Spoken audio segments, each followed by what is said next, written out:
அஸ்ஸலாமு அலைக்கும் வரஹ்மத்துல்லாஹி வபரகாத்துஹு. இது உங்கள் ஃபேஷன் கார்னர் நடத்தும் தினமும் ஒரு பயான் நிகழ்ச்சி. இந்த நிகழ்ச்சியில் 25 நாட்கள் 25 நபிமார்களுடைய வாழ்க்கை வரலாறு தொடரில் பார்த்துக்கிட்டு இருக்கோம். நேற்று நம்ம பார்த்த பயான் பார்த்தோன்னா நம்ம யூசுப் அலைஹி வஸல்லம் அவங்கள் கிணற்றிலிருந்து அரியணை வரை நம்ம பார்த்தோம். இன்று பார்க்க போகிறது என்னென்னா, ஜலூத்தை வீழ்த்திய வீரர், அரசனாகவும் நபியாகவும் இருந்தவர், ஜபூர் பெற்றவர் நபி தாவூத் அலைஹி வஸல்லம் அவங்கள பற்றி தான் பார்க்க போகிறோம் இன்ஷா அல்லாஹ். நபி மூசா அலைஹிஸ்ஸலாம் காலத்திற்கு பிறகு பனி இஸ்ராயில் பலவீனமடைந்தது, ஈமான் குறைந்தது, ஒற்றுமை சிதறியது. அந்த நேரத்தில் ஜாலுத் குரானில் குறிப்பிடப்படிய மிகப்பெரிய போர் வீரன். அவன் பார்த்தனா உயரமானவன், பலசாலியானவன், கொடுங்கோலன், இரக்கமில்லாதவன். அவங்க பனி இஸ்ராயலுடைய நிலைமை பார்த்தோன்னா, வீடுகள்லாம் எரிக்கப்பட்டுருச்சு, மக்கள்லாம் அகதிகளாகிறாங்க, மரியாதை இழந்தவங்களாக இருக்காங்க.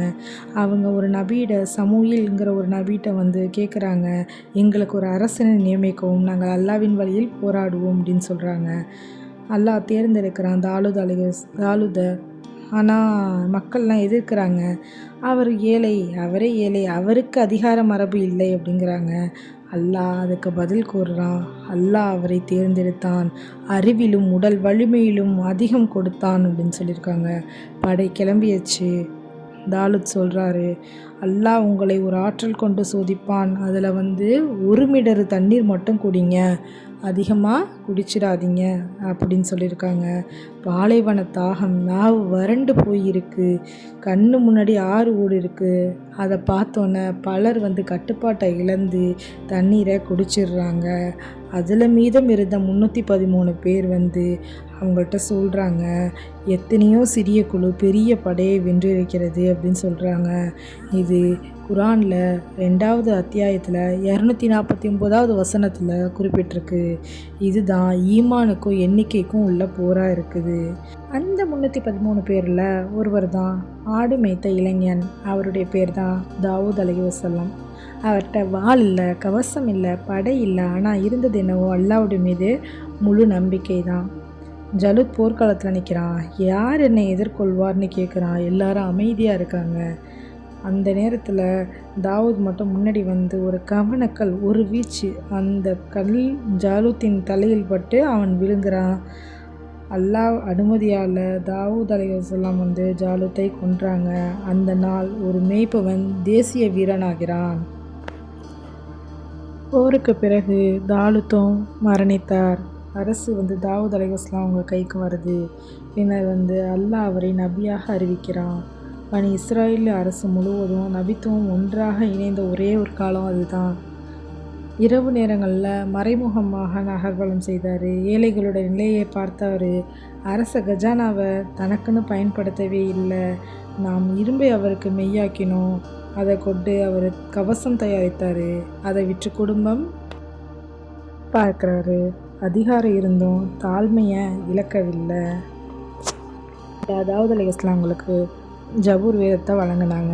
இது சட்ட நூலில் ஹலால் ஹராம் விவரம் ஒரு குறைவு பற்றி இல்லை, ஆன்மீக பாடல் பற்றி இல்லை. இது தஸ்பீ, தௌபா, அல்லாஹ்வுடைய மகிமை, நன்றி, இதெல்லாம் இருக்குது. இதெல்லாம் அவருடைய குரலில் பேசும்போது இனிமையான உச்சம் கொடுக்குது. மலைகளையும் பறவைகளும் தாவூதுடன் தஸ்பீ செய்து கொண்டு வைத்தோம் அப்படின்னு சொல்கிறாங்க. அவர் ஜபூர் ஓதினால் பறவைகள் நின்று கேட்குமா, மலைகள் பதிலளிக்குமா, மனிதர்கள் கண் கலங்குமா. இது ஒரு நபியுடைய இதய குரல். தாவூத் அலைஹிஸ்ஸலாம் அவங்க பார்த்தோன்னா வெறும் போர் வீரர் அல்ல, அவர் ஒரு நீதியுடைய சின்னம். அல்லாஹ் கூறுகிறான், யா தாவூதே, நிச்சயமாக நாங்கள் உன்னை பூமியில் பிரதிநிதியாக ஆக்கினோம். ஆகையால் நீ மக்களுக்கு இடையில் சந்தித்ததால் தீர்ப்பளிங்கிறாங்க. அது ஒரு சாதாரண வசனம் இல்லை, அது அல்லாஹ் நேரடியாக அரசனுக்கு விட்ட கட்டளை. ஒரு விவசாயி வயலில் மற்றொரு ஆடுகள்லாம் இரவோடு இரவாக மேய்ஞ்சிடுச்சு. வழக்கு தாவூத் அலைஹிஸ்ஸலாம் அவங்கள்ட்ட வருது. அவர் வெளிப்படையான இயல்பை பார்த்து தீர்ப்பு சொல்கிறாரு. ஆனால் அங்கே இருந்த சிறுவன், அவர்தான் சுலைமான் அலைஹிஸ்ஸலாம் அவங்க, மேலும் ஆழமான தீர்ப்பு கூறினார். அல்லாஹ் கூறுகிறான், நாம் அதை சுலைமானுக்கு விளங்க வைத்தோம்னு. இதிலிருந்து நம்ம என்ன கற்கிறோம் பார்த்தோன்னா, ஒரு நீதிபதி ஆதாரத்தை பார்க்க வேண்டும், ஒரு ஞானி உண்மையின் உள்ளத்தை பார்க்க வேண்டும் அப்படிங்கிறது தான். 2 பெண்கள், ஒரு குழந்தை, ஒரு தகராறு. தாவூத் அலைஹிஸ்ஸலாம் அவங்க தீர்ப்பளிக்கிறாங்க. பின்னால் சுலைமான் அலைஹிஸ்ஸலாம் அவங்க தந்திர அரவால் உண்மையை கண்டார்கள். இதுதான் தந்தை மற்றும் மகன் இருவருக்கிடையே ஞானத்தை காட்டுகிறது. புனித நகரம் பார்த்தோன்னா ஜெருசலேம். இங்கே வந்து நபி தாவூத் அலைஹிஸ்ஸலாம் அவங்க வந்து நிறுவினாங்க. இறை வழிபாட்டு மையத்தெல்லாம் அமைக்கிறாங்க. பள்ளிகள்லாம் கட்ட முயற்சி செய்கிறாங்க. ஆனால் அல்லாஹ் வந்து அறிவிக்கிறான், இதை உன் வழித்தோன்றல் நிறைவேற்றுவான் அப்படின்னு சொல்கிறாங்க. அந்த பாக்கியம் யாருக்கு கிடைச்சிருக்குன்னா நபி சுலைமான் அலைஹிஸ்ஸலாம் அவங்களுக்கு.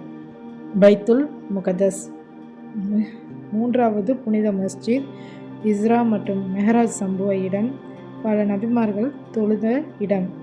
இதுக்கு அடித்தளம் வைத்தவர் தாவூத் அலைஹிஸ்ஸலாம். ஒரு நாள் 2 வழக்காளிகள் வந்து மெஹராப் சுவரை தாண்டி வராங்க. அவங்க சொல்கிறாங்க, எங்களில் ஒருவர் மற்றவருக்கு அநீதி விட்டோம்.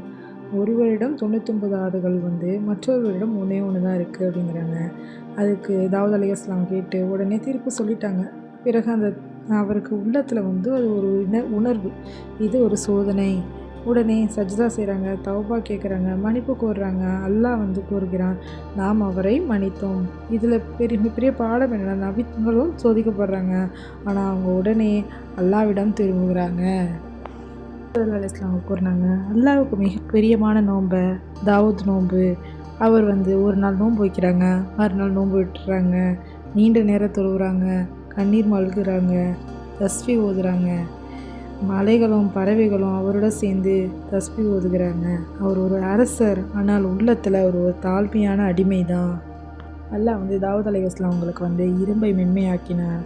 அவர் வந்து கவசம் தயாரிக்கிறாரு, உழைத்து வந்தார். அரச கஜானாவை தனக்குன்னு பயன்படுத்தினது இல்லை. இதுதான் அவருக்கு சுயமரியாதைன்னு அவர் எண்ணினார். தாவூத் அலைஹிஸ்ஸலாம் அவர்களுக்கு வந்து பல மகன்கள் இருந்தாங்க. வரலாற்று குறிப்புகளின்படி 19 ஆண் குழந்தைகள் இருந்தாங்க.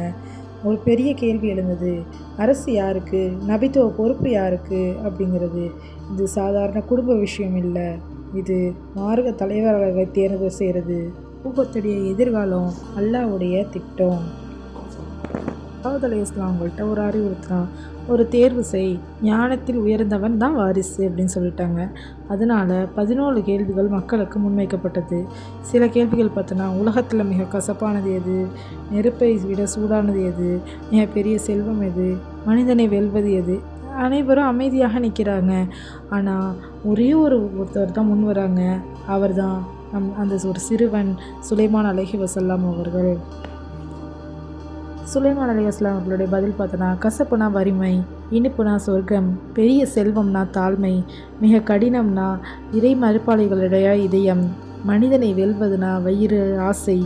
தாவூத் அவங்க உடனே புரிந்து கொண்டார், இது சாதாரண அறிவில்ல, இது அல்லாஹ் கொடுத்த ஞானம் அப்படின்னு சொல்கிறாங்க. நாம் சுலைமானுக்கு அதை விளங்க வைத்தோம். அந்த நாளிலிருந்து அரச வாரிசு சுலைமான், நபித்துவ வாரிசு சுலைமான் அலைஹிஸ்ஸலாம் அவங்க தான். தாவூத் அலைஹிஸ்ஸலாம் அவங்களுக்கு வயது அதிகமாச்சு, ஆனால் அவருடைய அதிகாரம் அதிகரிச்சிச்சுன்னு பார்த்தோன்னா இல்லை, அவருடைய இபாதத் தான் அதிகரிச்சிச்சு. அவர் இரவு முழுவதும் தொழுவார், குர்ஆன் ஓதுவார், மக்கள் நிறைய பார்க்க மாறுவேடம் போட்டு போவார், ஏழைகளுக்கெல்லாம் உதவுவார். அவர் அரசராக இருந்தாலும் அவர் ஒரு இதயம் துறவி. இரும்பு போல் மெழுகு போல் மாறும் அற்புதம் இருந்தும் அவர் வந்து கவசம் செய்தாருங்க, உழைத்து சம்பாதித்தாங்க. ஏன்னா அதுதான் ஹலாலான வாழ்க்கைன்னு இருந்தாங்க. சுமார் 170 வயசில் இறந்து போயிட்டாங்க. அவருடைய அடக்கஸ்தலம் பைத்துல் முகத்தஸ்ங்கிற இடத்துல அவருடைய வாழ்க்கை முடிந்தது. ஆனால் அவருடைய மரபு தொடர்ந்தது. சுலைமான் நபி, பனி இஸ்ராயில் வழிகாட்டுதல், நீதி அரசியல். தாவூத் அலைஹிஸ்ஸலாம் அவங்க வந்து நமக்கு வாழ்க்கையில் சொல்கிறது என்னென்னா, அதிகாரம் வந்தால் அகம்பாவம் வேண்டாம், தவறு நடந்தால் தாமதமின்றி திரும்பு, உலகம் கையில் இருக்கலாம் ஆனால் இதயம் அல்லாஹ்வுடனே இருக்க வேண்டும் அப்படின்னு தான் நமக்கு அவருடைய வாழ்க்கையை சொல்கிறது. இன்ஷா அல்லாஹ் நாளை ஜின்களோட கட்டுப்பாடு, காற்று அரசாட்சி, எறும்பு பேச்சு, ஹூத்ஹூத் பறவை, ஃபில்கிஸ் ராணி, உலக சக்தி விசஸ் விரைப்பணிவு, அவர்களுடைய நபி சுலைமான் அலைஹிஸ்ஸலாம் அவர்களுடைய வரலாற்றுடன் நாளை உங்களை சந்திக்கிறேன். அஸ்ஸலாமு அலைக்கும் வரஹ்மத்துல்லாஹி வபரகாத்துஹு. இந்த பயான் உங்களுக்கு பிடிச்சிருந்துச்சுன்னா லைக் பண்ணுங்கள், ஷேர் பண்ணுங்கள், சப்ஸ்கிரைப் பண்ணுங்கள், மறக்காமல் பெல் ஐக்கானை ப்ரெஸ் பண்ணிடுங்க.